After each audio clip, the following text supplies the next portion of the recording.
जय जगन्नाथ नमस्कार स्वागत करुच्ची आपण को कुमुज क्रिएशन को जो मैंने लाइक शेयर सब्सक्राइब करना दयाकोरी आम चैनल को सब्सक्राइब कर दिंतु और पाखर थिबा बेल आइकन को दबाई दिंतु। आज हूँ मार्च 20 तारिख विश्व पखाल दिवस। तेणु आम घर भी आज पखाल प्रस्तुत होती तो सबुदिन हुए आज प्रस्तुत होती जेहेतु आम ओडिया आमर मुख्य समस्त अति प्रिय खाद्य हूँ पखाल। आज खूब सुंदर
देखते सुंदर भाव कटा रही लेंबू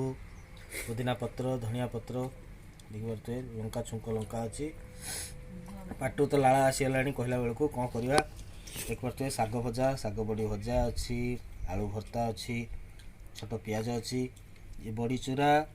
ता सहित चेकी चेकी बैगण भजा आमर तो जानते ओडिया मान प्रिय मिक्सचर मिक्सचर ना कि हेनी ता सहित कलरा कदली सुप्त अच्छी टमाटो खट्टा अच्छी सालाड अच्छी साइड लुण पानी भी अच्छी आ खातु एंजॉय करंतु लाइक शेयर।